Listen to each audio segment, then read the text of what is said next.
Hey everybody, Barry here again. This is going to be a very quick, simple, and easy turbo drain setup. So let's get into it. This works for 99 to 06 Silverados, especially fine, but I'm sure it'll fit other vehicles too. And the drain is going to come out pretty much about 2 inches back from the front of the oil pan. You can see my existing hose here, and it works awesome with log manifolds. Just going to come straight up into the bottom of this turbo here.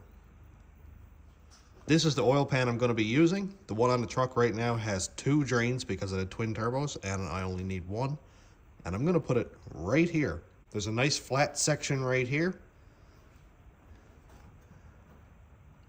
It's pretty thick. I would say probably a 1/4 inch, maybe 3/16, something like that. Lots of room for it to grab 2 or 3 threads there, and I'll use a little bit of sealant on that as well. Another big reason for me putting it right here is because there's a bolt hole here, there's a bolt hole there. I had my other one put right here, and you can see that it was really hard to get that bolt in place, and it's hard to get it back out. So right here is good. It's not going to be too far over toward the manifold. It's going to fit just fine. This may be a little bit overkill. I could probably get away with a smaller thread and a smaller tap, but this is what I have. Got this on Amazon. It's a 3/4 NPT to 3/4 barb. 3/4 may be also a little bit overkill for the drain, but it's what I have here, and this is what goes in the bottom of the turbo. The drill bit size for this tap is 59/64. I don't have that size. It's just a shade bigger than 7/8, so I think I'll start there and kind of ream it around a little bit or something like that. So, just gonna line that one up like this. Looks good there. Lots of room for a socket. Keep it nice and low. All right. There's a dimple.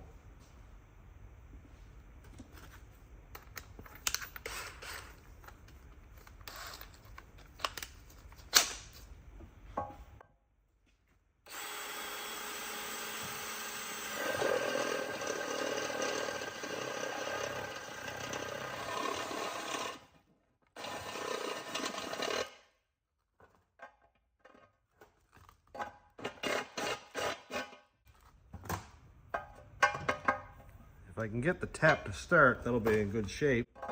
Even if I don't have exactly the right hole drilled.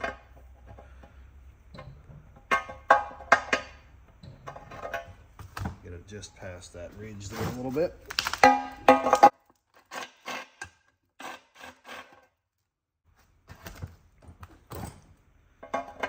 And that should get me started.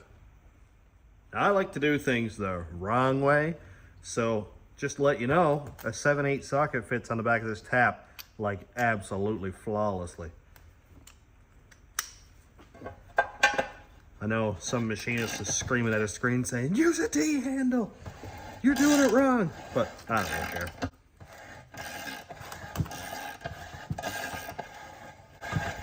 This metal is thin enough that this is going to be just fine. Now, let's see if I drilled that hole far too big or if it's going to work fine. I can actually go a little bit further with the tap, so that's good. Looks like it's going to catch a couple threads. And I'm going to use some Permatex 2-part epoxy just to be sure that it's going to stay where I put it.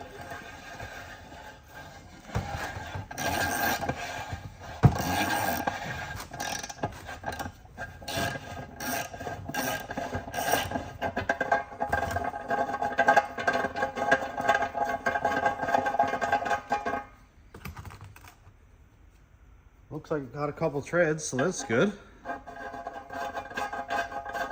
As long as I can get it to go in and seat,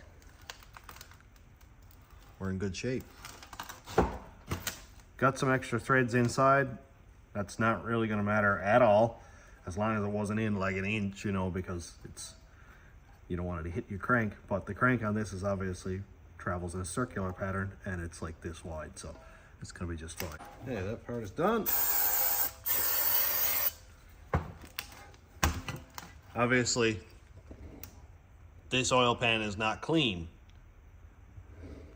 I didn't bother to clean it out until I have this done because look at all this aluminum filings in here from drilling. I didn't see the point. Now it's all cleaned up with brake cleaner in that area. Clean that up, make sure there's no more grease and oil around it, because we're gonna need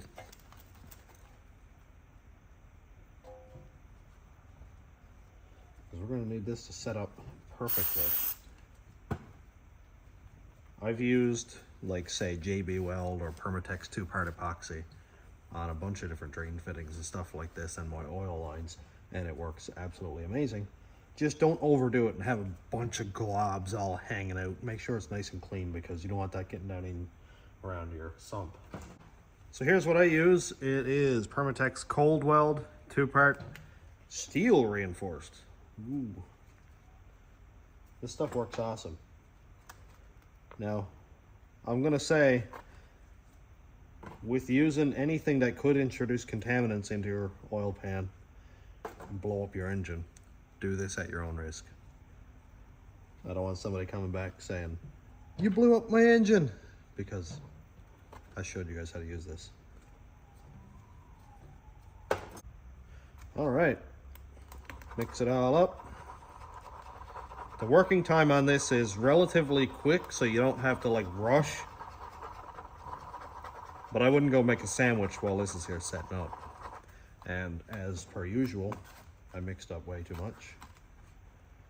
I'm just gonna put that around the threads, pretty much where it's gonna thread, where the threads are gonna bottom out. Like, I don't really need to put it all the way down here when I know that's gonna be sticking out anyway. Oh, and if anybody cares, this is 1-to-1, so squeeze out the same amount.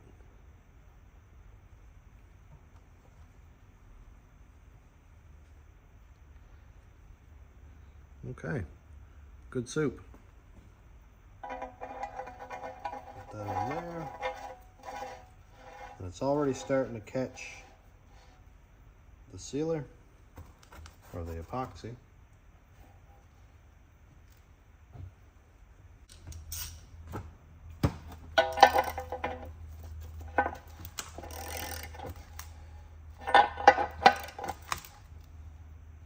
Alright, so the fact that I had to put it down with a ratchet is a good sign that it's catching the threads. Don't need to go insanely tight, but of course you want to make sure it's not going to back off. And any excess, just give it a wipe off, makes it look a lot cleaner.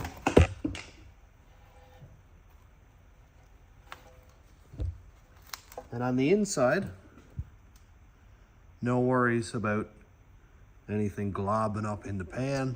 It's nice and clean.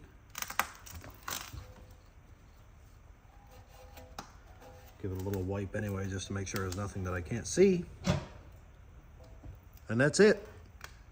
Turbo drain. About 10 minutes work. Works perfectly. And if you wanted to do this with the oil pan still on the vehicle, again, at your own risk, I wouldn't suggest it myself, but you really could glob up your drill bit with a bunch of hard grease and drill it in nice and slow so that all the filings stick to the grease. Then when you get your hole drilled, probably spray like 2 cans of brake cleaner in here and then change your oil. But I mean, it's just as easy and fast to take the oil pan off, really. So there you have it. Quick and easy. Only need really one special tool, and that's a 3/4 tap. And this is a good thing to have anyway, because you could use it for turbo drains, you could use it for ports for your valve covers, for catch cans, all kinds of fun like that. So it's not a bad tool to have around. Again, my oil pan is a mess, so I'm gonna wait for this to cure fully for the rest of the day before I go and clean this out, because oil getting in contact with the 2-part epoxy and brake cleaner, I'm sure that will all cause it to probably not set up correctly. And I want this to 100% work rather than end up having a leak later on. This, of course, is just one way of many, but it's a way that I know it works, and I haven't seen a lot of people do it. I didn't want to go out and buy an aluminum welder and learn how to weld aluminum and buy special AN fittings, and that's just a lot. So, I mean, tap it, screw it in, forget about it. So thanks for checking out the channel. Thanks to my YouTube members, patrons, and subscribers. If you want to check out my Patreon, it's patreon.com/stationroadratrods. YouTube members link is down here. And thanks for watching. Have a great day, everybody.